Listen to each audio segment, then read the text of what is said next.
Hi, I'm Kyle. Hey, Kyle. I'm an atheist. Hey, thanks for coming. Of course, of course. I love hearing these kind of debates and stuff. You asked why would you be an atheist if you possibly might know if God exists. My answer to that question is simple. It's just the fact that there's so many terrible things in the Bible. Like at one point, Jesus says to one of his disciples, "It's great that they're torturing their slaves here, but only lightly. Even though they did nothing wrong, it's great that they're doing it." He doesn't give any reason to why he says that he doesn't do anything.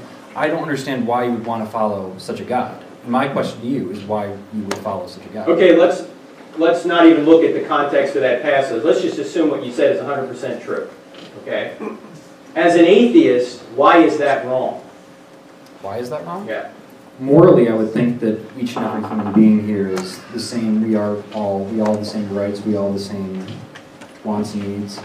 I think we all should do the same. I think that we should, especially the God that we should follow, should have higher expectations of knowing such a thing. Okay, but you seem to be assuming that certain things are really right and people have certain rights, even if there is no God. How do you justify that? What's your standard of rightness? If there's My no God? standard of rightness would be a fair society. What do you mean by fair? Fair? Everything is equal.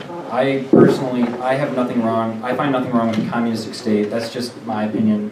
I don't think it's anything to be afraid of. Everybody seems to be afraid of it. Okay. In the United States at least. But that's just my thought of fairness, is the idea that all humans should be the same. We all okay, so it's your thought of fairness. What if Hitler has a different idea of fairness? Is he wrong? He's not wrong. Hitler's not wrong. He is not, well, in a kind of idea that we all have our own opinions. I feel like we should take the utilitarian view and go with what is best for the most amount of us. Okay, but what do you mean by best? What would mean the greatest positives for the most amount of people? Okay, but you're assuming that you're assuming there's a best out there. You're assuming a moral law. Where does that moral law come from if there's no God? Moral law. I personally just think that human beings should be able to make up their own laws. I mean, each people in time have found their own moral laws, and I think that they become better and better over time. Better, but you wouldn't even know what better was unless you knew what best was. So I'm asking you, what is your standard of best to say that certain people are closer to the best or better than others? What's the standard? Is it just your opinion, or is there something beyond your opinion which says this is good? Well, I mean, we've all heard about utopias and a perfect society and things like that. That would be great in a way, but also we've all seen like the books like Huxley's, I believe, I forget what it's called, but he makes a book on this Great perfect world? society. Yes. Okay, yeah. It's that perfect society that everybody's perfect. There's no murder, there's no any of that. Okay, but the question is, and maybe I'm just not stating it properly, what's wrong with murder if there's no God? Why shouldn't I kill other people to get what I want if there's no God? Because it doesn't help society. Why do I care about society? Because we as a group should worry about society. We should be making the betterment of ourselves. But Kyle, you're importing a moral law into a frame that has no moral law. As an atheist, you're trying to say there is no God, which means there is no standard of rightness out there. But I'm saying this is my personal standard of rightness, which would mean somebody else could come along like Hitler or Stalin and say, Kyle, if there's no standard beyond neither you or me, then I can do whatever I want, including killing you to get what you have. It's a very good point. It's a very good point. I can see where you're coming from. I don't think that God is needed in a sense I'm not looking for perfection. I don't think anybody here is. I'm not looking for that. I'm looking for human beings just to simply work together to better society. I don't really see that need for a perfect identity up above.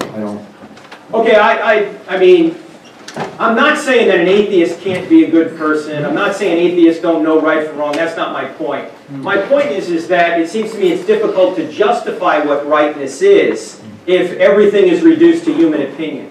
Which human gets to decide, right?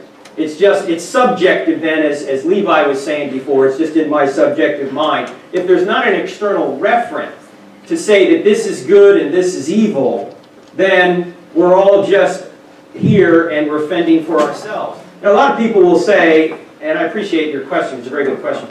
A lot of people will say, well, we need to cooperate to get along, right? Actually, that's not true. Take somebody like Stalin.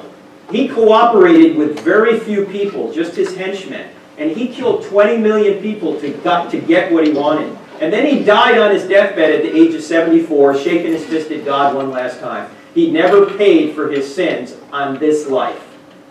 Okay? So the problem, it seems to me, is we know, and you know right, and you know what's right and wrong, and I know it too, and I don't need to believe in God to know that. I just need there to be a God to justify it. Let me put it this way. A lot of atheists say, look, I know right from wrong, and I agree with you, know right from wrong. But that's like saying, I can know what a book says and deny there's an author, which is true.